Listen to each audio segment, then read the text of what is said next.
জীবনে ভালোবাসা চাওয়াটাই ভুল।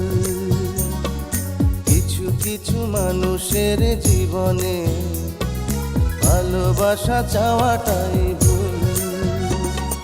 সারাটি জীবন ধরে